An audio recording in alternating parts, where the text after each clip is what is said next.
Hello students, welcome to Legacy IAS Academy. In today's video, we are going to discuss about the important lakes in India, which is going to be a very important topic for the UPSC Prelims examination of year 2024. So, first of all, what do we mean when we use the term lake in geography? So, basically, lake is something that is generally, now we are calling it generally, a naturally occurring landscape. Why we are calling it generally a naturally occurring landscape? Because many times you will see that lakes are also formed due to the anthropogenic regions. Anthropogenic means the man-made regions. For example, when you construct a dam, what happens? You have a reservoir. Reservoir is also nothing but a type of lake. So, generally naturally occurring, relatively large and fixed body of water. That means its size, the volume water does not change drastically, and also the water is not in a lotic stage. Lotic stage means water is not in the state of flow. Water is static, stagnant on the earth's surface. Also, the water is accumulated in what we can call as a localized basin, which is a large scale depression or interconnected basins surrounded generally by the dry areas, dry land, as we can see from there. This is a normal picture of a lake. This is a water body in the basin, depression, and it is surrounded by the dry regions, which can be mountains, plateaus, plains, and other different kind of landscape as well. If you talk about the earth's surface, most of the lakes that we have are a type of freshwater lake. Freshwater lake means the water that is directly fit for human consumption, which has a salinity level generally of less than 5 parts per thousand. What it means that in freshwater lakes, you will see the salt content is generally up to or less than 5 grams for every 1000 grams of water content. For almost all the world's surface water, it accounts for the largest source of fresh water. However, some lakes, especially which are in the high altitude regions, which are situated in areas where the rainfall is very less, or the coastal lakes also come under the categories of what we can call as the saltwater lake, especially when they are mixing with the sea water in the coastal regions. Other thing what we have to understand is, if we talk about lakes, there is no definite size and shape of the lake. Any lake, it varies in both surface area, volume, as well as overall size. Now, how can we classify the lakes? So, geographically, lakes can be classified into multiple types, generally on the basis of their origin. So, first kind of lake is what we can term as a tectonic lake. Tectonic lakes are such lakes which develop due to plate tectonics. Now, plate tectonics refer to the movement of plates on the earth relative to each other, and one of the best example how these tectonic lakes can be created is what we can call as CC divergence, that is continental divergence. So, when continental divergence happens, you have formation of a rift valley like a structure, and whenever rainfall happens, water gets collected here and there in this rift valley, forming a tectonic lake. The example of such lakes you can find in large numbers. You will find in the Great Rift Valley of Africa, that is made up of West African Rift Valley and East African Rift Valley, that is example of tectonic lake.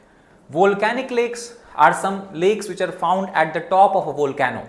Generally, when volcano enters in the stage of dormancy or become extinct, in the upper part of volcano you have a shallow large depression, and this depression sometimes filled up due to the rainwater or due to the melting of snow, and this leads to creation of volcanic lake. The example of such lake you can find in many places in Indonesia. For example, Lake Toba in Sumatra is one of the largest volcanic lake of the world.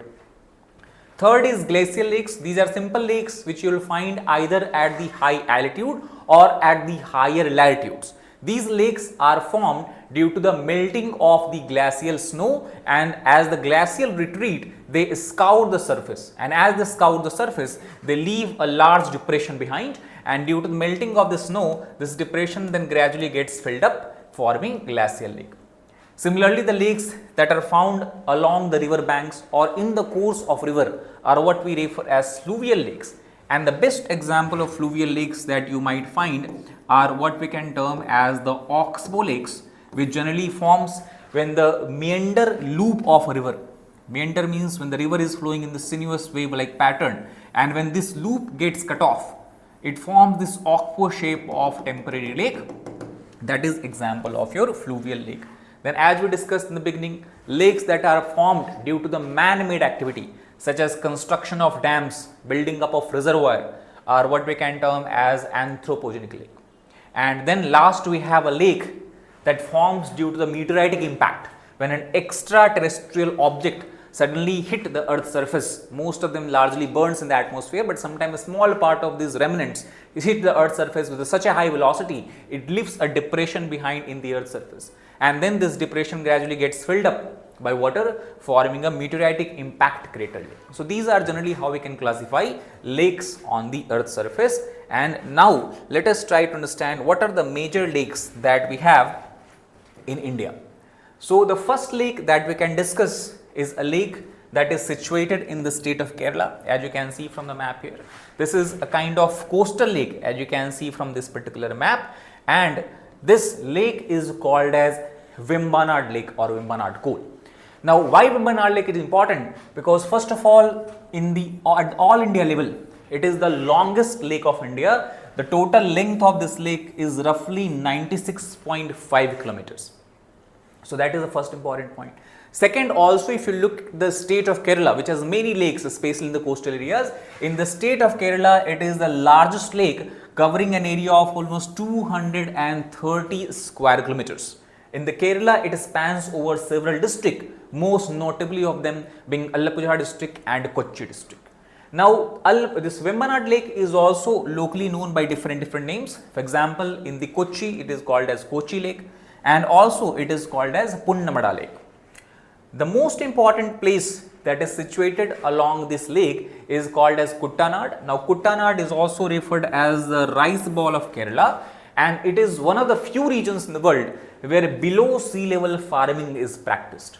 And that is why this place also has been included under GIAS site list of India, where GIAS stand for globally important agricultural heritage system of India. So apart from Koraput in Odisha and Pampore in Jammu and Kashmir, it is the only GIS site in India as declared by the FAO, Food and Agriculture Organization. Recently, Government of India has also identified the Vembonad wetland or Vembonad Lake under the National Wetland Conservation Program. So these are some of the most important points we have to understand about the Vembonad Lake. Now, interestingly, during the festival that is celebrated in Kerala, that is Onam festival, during this festival, a special racing festival is organized in the Vembonad Lake that is called as Nehru Trophy Boating Race. It is a traditional festival which see participation of huge number of people, as you can see from the images here as well. And this is one of the most important, we can say, cultural festival of Kerala associated with Vembonad Lake as well. So these are the points you have to keep in mind here. Now coming to the next lake is again a lake in the state of Maharashtra, that is a Lonar Lake, which is a very unique lake. Now why it is a very unique lake? Because it is a kind of crater that has formed due to the impact of meteorite somewhere about 50 to 60,000 years ago. And it is due to this region, this also has been notified by Geological Survey of India, Government of India, as a National Geoheritage Monument Site. If you look at the characteristic of lake, this is a saline soda lake. Saline soda lake means obviously the salt content is higher. And which kind of salt content is higher? It is the sodium salt that is found in highest concentration here. That is why it is called as soda lake. Located in the Maharashtra, basically as you can see, this is the state of Maharashtra. So somewhere in the central part of Maharashtra is where you will find the Lonar Lake. It is also classified as astrobleme, that is, we have discussed, created by a meteoritic impact during the Pleistocene epoch. Now what do we mean by term astrobleme? Astrobleme basically means the remnant of a crater that has formed many years ago. That means when the crater was formed, it was much more larger in size. Today the lake what we have in Lonar region is just a small remnant or residual part, and that is why it is called as astrobleme. Its water is actually 7 times saltier than the sea water. That means salinity content, if we talk about the average salinity and sea, that is roughly 35 parts per thousand. That means here almost salinity is 250 parts per thousand. That is what we mean here. Diameter is 1.2 kilometers, so it is not a very large lake. Depth is 150 meters, and as discussed, formed about 50 to 60,000 years ago.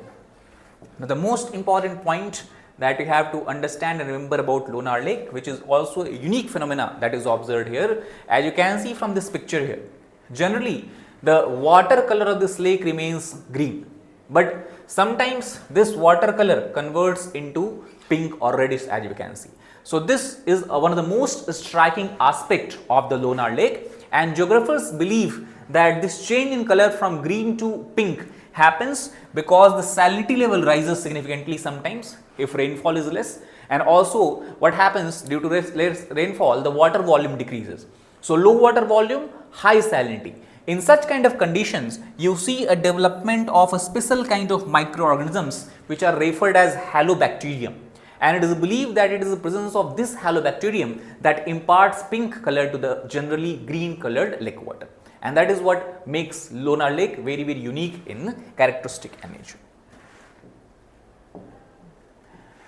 Then the third important lake is in the northernmost part of India, which is called as Pangong, or the full name is Pangong Tso.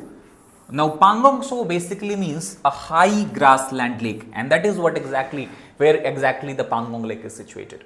So, as you can see from here, the picture here, the blue water, the strikingly blue water makes the lake stand out, especially if you compare the landscape surrounding it, which is a kind of arid landscape, kind of vegetation-less landscape due to low rainfall and high altitude.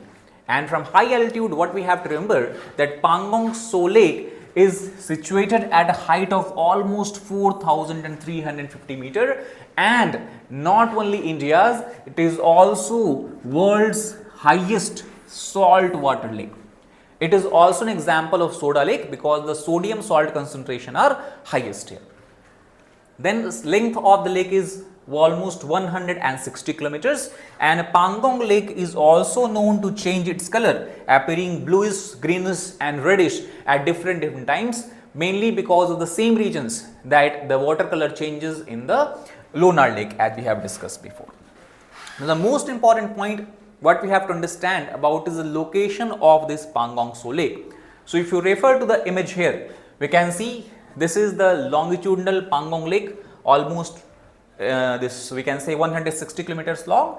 However, out of 160 kilometers of length, 1/3 of the lake lies in the territory of India, as you can see from here, and this line that you see, this actually is LAC, that is line of actual control, dividing Indian administered or Indian controlled territory from the Chinese control or Chinese this controlled territory of Aksai Chin, and 2/3 thus of the lake, as you can see, lies in the territory that is currently controlled by China. So, many times Pangong Tso Lake also becomes an area of dispute when many times Chinese forces try to enter into the Indian region, and that is why it is an area of hotspot, or what you can say area of dispute in the overall larger dispute that we have China in the Ladakh territory. So, that is about this particular lake, that is Pangong Tso Lake. Moving forward, again the next important lake is what we can call is the Pulicat Lake. Now, Pulicat Lake is the second largest brackish water lagoon. Now, two terms we are having here, brackish water and lagoon. Brackish water basically refers to such water whose salinity is greater than the fresh water but lesser than the saline water or lesser than the salinity of the sea. This generally happens when there is a mixing of fresh water brought by the river with the sea water brought during the high tides, and this happens generally in the coastal areas. That is why it is the second largest brackish water. Lagoon basically refers to a lake which is surrounded by land from three sides but open to ocean from one side, found in the coastal regions. Overall, it extends for an area of almost 759 square kilometer, and most importantly, it is one of the three important wetlands that attracts northeast monsoon that causes rainfall in India between the months of October and December, when they blow from the Bay of Bengal side, causing rainfall in the coastal Andhra as well as Tamil Nadu. So, this rainfall, this monsoon winds are responsible for rainfall in this Pulicat Lake here. In this lake also, as you can see in the central part, you have a Pulicat Lake bird sanctuary, and two rivers basically feed this particular lake, that is Arani river and the Kalangi river. The Buckingham Canal, which is a navigation channel, is part of the lagoon which is situated on the western side of this particular lake. Now, most interestingly, what we have to understand about Pulicat Lake, about which question was also asked, that Pulicat Lake is situated, 90% of the lake is part of Andhra Pradesh, while 10% of lake is also part of the state of Tamil Nadu, as you can see from here. So, this we can see, this is the Pulicat Lake. So, up to here the 90%, 95% we can say almost lake, that is in Andhra Pradesh, and this small area in the border regions also is spread to the state of Tamil Nadu. So, Pulicat Lake is spread over two states. That was the statement given in UPSC few years back in the prelims examination. Other important thing you should remember about this lake is the barrier island of Sriharikota. This island, as you can see from here, situated on the outer part of this particular lake. Barrier island of Sriharikota separates the lagoon from the Bay of Bengal region, and Sriharikota itself is a very well known famous island, because it is on this island you will find ISRO's Satish Dhawan Space Center, which ISRO uses every now and then to launch its satellite launch vehicles such as PSLVs, GSLVs and others as well. So, this you can see is, this is the island, that is Sriharikota island, and the ISRO's Satish Dhawan Space Center is clearly observed here. So, that is the overall location here. As you can see, several such islands are there. Out of this, one is the Pulicat Bird Sanctuary. Then we have the Barrier Island, on which we have Sriharikota. This is the Pulicat Lake, and on the other side you have the Bay of Bengal. So, these are the most notable points you have to remember in the Pulicat Lake. Now, coming to the northeastern part of India, one of the most notable lake that you find in the state of Manipur is called as Loktak Lake. Loktak Lake is also the largest freshwater lake in the entire northeastern region of India, and the pristine Loktak Lake is also one of the most popular tourist attraction in the state of Manipur.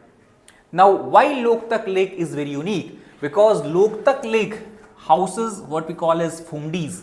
Now, fumdis, they are called as locally, but these are generally a floating circular swamp, as you can see from this particular picture here. This you can see floating circular swamp, one fumdi, then this is the second fumdi. So, several fumdis you can see is present throughout the entire expanse of this lake. Now, these swamps or fumdis look almost like islands, and basically they are made up of soil matter, organic matter as well as vegetation that you can see are growing up here. Not only that, the most important point is that the only floating national park in the world, that is Sambhar Lake National Park, is a part of the Loktak Lake. This also was a question that was asked in a previous year UPSC Prelims examination. That is why these kind of facts is something that you have to pay special attention to whenever you are looking and reading about certain physiographical parts or regions of India. Also, in these fumdis, on these fumdis, you will find a species of deer that are called as Sangai deer. Sangai deer are also referred by another name of brow antler deer, and as per the IUCN criteria, IUCN, it has a endangered this status. So, this is also Manipur's state animal, and as you can see, they are living on these fumdis, and fumdis are floating vegetation. So, many times they have to balance their weight while moving from one place to other place. So, due to this kind of zigzag movement, the deer seem to be dancing, and that is why Sangai deer are also referred as dancing deer. So, Sangai deer, dancing deer or brow antler deer, all these are part of this Loktak Lake living in the Sambhar Lake National Park. In addition, the lake has a very large biodiversity system, and it shelters almost 230 species of aquatic plant, 100 different types of water birds, 400 species of fauna like barking deer, sambar as well as Indian pythons. However, the most unique thing about this lake, what you can remember and what you can understand, is that Loktak Lake was initially designated as a wetland of international importance under the Ramsar Convention that we have discussed just yesterday. Ramsar Convention, what is Ramsar Convention, what are wetlands and what are Ramsar sites in year 1990. Later on, the lake was suffering from massive problems both due to anthropogenic factors as well as natural factors, and that is why urgent attention was required to restore the ecology of this particular lake. And that is why in year 1993 it was listed under the Montreux record, which is a special list within the Ramsar sites, and that is apart from Keoladev, Ghana National Park and Chilka Lake, Loktak Lake was the third lake that was put under the Montreux record. Later on, Chilka Lake was removed and Keoladev and Loktak Lake remained in this particular record.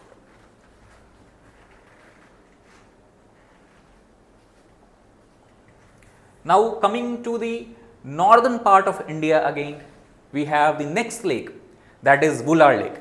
Wular Lake is the largest freshwater lake of entire India, situated to the north of Kashmir Valley or Vale of Kashmir, somewhere about 32 km northwest of the capital, that is Srinagar. The total area of this lake is almost 200 square kilometers and largest freshwater lake in India. Length is not so much, it is 24 km, breadth is 10 kilometers, and it is situated at a height of somewhere about 1580 meters. The lake basin was formed as a result of tectonic activity. Now, as we know that in the beginning we have discussed lakes can be of multiple types. That means the Wular Lake can be classified as the first category of lake that we have discussed. It is a type of tectonic lake, and the water that is brought to this lake is brought from one of the major rivers of northwestern India, which is tributary of river Indus, that is river Jhelum. So, this is the location as you can see from the map here. This is Jammu and Kashmir, somewhere in the northwestern part of Jammu and Kashmir, and this is how the Jhelum river flows through before entering into Pakistan. 1990 was the year when it was designated as a Ramsar site. So, Wular Lake is also an example of Ramsar site. Now, the most important point what we can understand here, that Wular Lake is believed to be again a remnant lake. Remnant lake of what we can call earlier was referred as Satisar Lake, that used to exist somewhere in the ancient times. Not only that, in the middle section of this lake you have a small island which is called as Jayanagar. Now, Jayanagar island is believed to have been constructed by King Jainulabdin, who was the king of Kashmir in the earlier times. Moving forward, let us come to the western part of India. In the western part of India, somewhere along the western side of Aravallis, we have the largest saltwater lake of India, inland saltwater lake of India, that is called as Sambhar Lake. Now, Sambhar Lake is also a Ramsar site that was declared as Ramsar site in 1990s. The size of lake is not fixed, because when rainfall happens, the size increases. When it is dry season, summer season, the size shrinks. So, the size can vary somewhere between 190 to 230 square kilometer. It is precisely to the same regions. The depth of the lake also varies from 60 centimeter in the dry season to as deep as 3 meters during the monsoon season. The lake hosts multiple birds such as flamingos, pelicans and the waterfalls, and since it is an example of a saltwater lake, it is an example of what we call geographically as playas. These are the saltwater lakes which are found in the arid, dry areas, desert kind of areas. So, Sambhar Lake is one of such lakes, and that is why it is used for the production of salt or brine. Not only that, due to the supply of salt raw material, it also houses one of the largest salt manufacturing units of the country as well.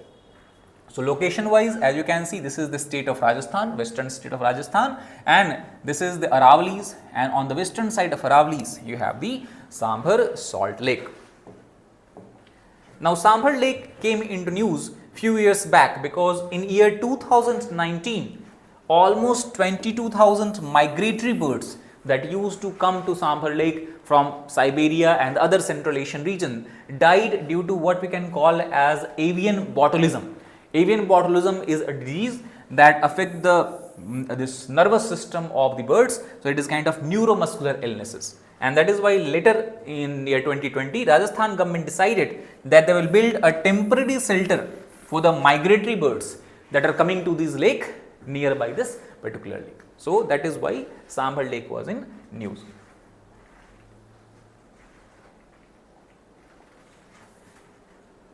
Now, again going to the northeastern part of India, we have another lake that is called as Tso LhamoLake. Tso LhamoLake is one of the highest lakes in the world, which is situated at an altitude of 5,100 meter, that is 16,700 feet, and definitely it is the highest lake of the India. It is example of a glacial lake that we have discussed, a lake formed due to retreat of glacier, a scouring of valley, and then this formation of lake due to the melting of the snow. So, it is obviously which kind of lake? Now, glacier are made up of fresh water. So, it is a freshwater lake located northeast of the highest mountain peak of India, that is Kanchenjunga. Situated in Mangan district of state of Sikkim in India, somewhere about 4 kilometers southwest from the international border with China. It is fed by water from two main glaciers. One is the Zemu glacier and other is the Kangsi glacier, which is also sometimes called as Pohri glacier. It was the Joseph Dalton Hooker who also referred this lake as Tso LhamoLake, and that is why Tso LhamoLake in India is also known by the name of Tso Lhamo or Tso LhamoLake. Now, why this lake was news? It is because a Tista river that originates from this glacier somewhere in the Kanchenjunga range of Sikkim, then after flowing through the state of West Bengal, it enters into the Bangladesh. And Tista river dispute is something that is a dispute, it is an ongoing dispute that keeps coming in every now and then between India and Bangladesh regarding the sharing of water. So, the river Tista, the origin source of river Tista is in the Tso LhamoLake glacier or Tso LhamoLake glacier and Tso LhamoLake of the state of Sikkim. This you can see, this is the river Tista originating from the Tso LhamoLake glacier. And the question was asked about river Tista that it flows at a border of India and Bangladesh, true or false? So, as you can see from this map here, that was a false statement, because the Tista river after originating from Tso LhamoLake glacier, it enters into Bangladesh and does not flow at the border of India and Bangladesh. Rather, it exits somewhere after meeting the river Brahmaputra in the Bay of Bengal.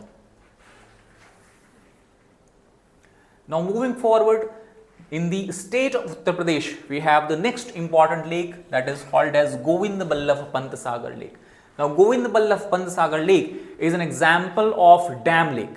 Dam lake means it is an anthropogenic lake, man-made lake that has formed due to construction of a dam which is referred as Rihand Dam, and it is the second largest dam of India by volume, making Govind Ballabh Pant Sagar Lake as the largest man-made lake of India. And the reservoirs of Rihand Dam is called as Govind Ballabh Pant Sagar. Rihand Dam is an example of what we can call as a concrete gravity dam located in Pipri, that is situated in the Sonbhadra district of Uttar Pradesh in India. Rihand river itself is a tributary of another major river of India. As you can see from this map here, this is the Rihand river, and along the Rihand river, in the course of Rihand river, we have Rihand Dam, and due to construction of the Rihand Dam, the water which has collected here has formed a reservoir which is called as Govind Ballabh Pant Sagar reservoir, which is also called as Govind Ballabh Pant Sagar Lake. And this Rihand river is a tributary of Son river, and Son river is an important right bank tributary of Ganga river. So, that is the overall river course or river flow pattern in these parts of Uttar Pradesh, in these parts of India. Coming again to the eastern coast of India, we have another important lake that is called as Kolleru Lake. Kolleru Lake serves as a natural flood balancing reservoir for the two major rivers. One river that is coming from the north, it is river Godavari, and one river that is coming from the south, that is river Krishna. So basically situated between the Godavari river and Krishna river is our Kolleru Lake. Kolleru Lake is very important lake from the perspective of bird habitat, because almost 20 million residents and migratory birds, especially birds such as grey or spot-billed pelicans, are housed in the Kolleru Lake, as you can see from this image here. Now, one thing we have to keep in mind, that the lake is situated between Godavari river and Krishna river, but it does not directly receive water from any of these rivers. Rather, it is fed water from the seasonal streams. That is, two rivers are there, one is Budameru river and other is the Tammileru stream. So, these two are the rivers that are directly feeding the water into Kolleru Lake. Now, Kolleru Lake, because of the diverse wildlife that it houses, it was declared as a wildlife sanctuary in year 1999 under the Wildlife Protection Act of year 1972. Similarly, in year 2002, it was also declared as a wetland of international importance after it was placed under the Ramsar list, and as it has become now as a Ramsar site of India.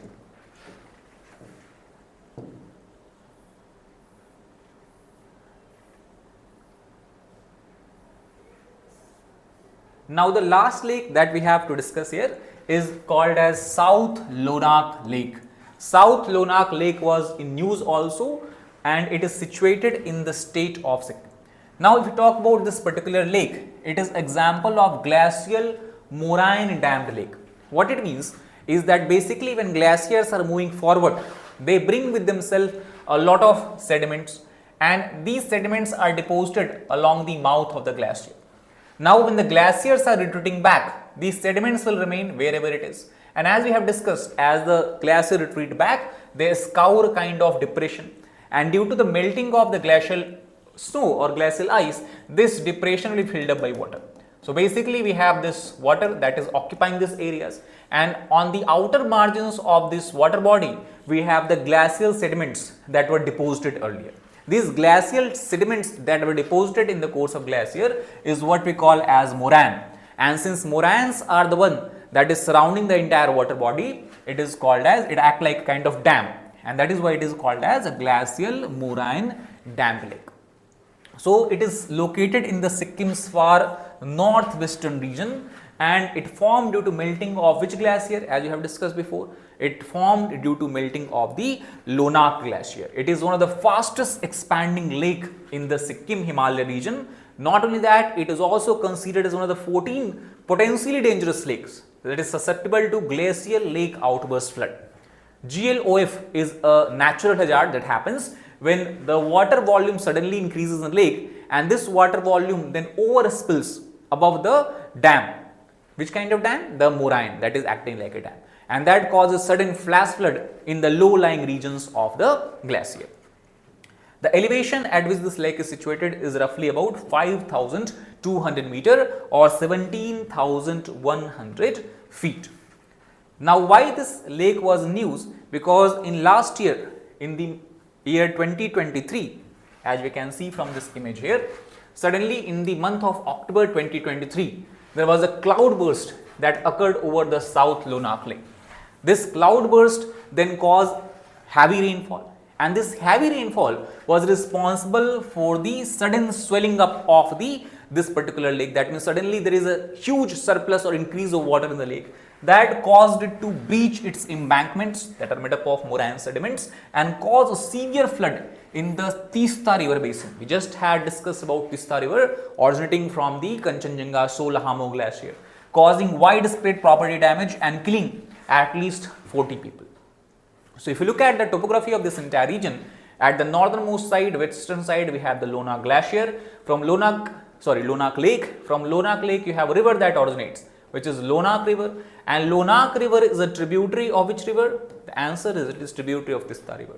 So obviously, if suddenly there is a huge surplus of water in Lhonak river, it will cause sudden increase in water in Tso river, and that is why throughout the entire course of Tso river, you will see a flood-like phenomena, especially in the mountainous region. So that was the South Lhonak flash flood phenomena.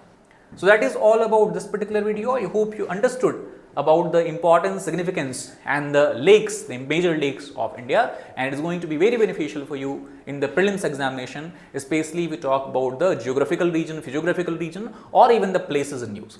Thank you very much.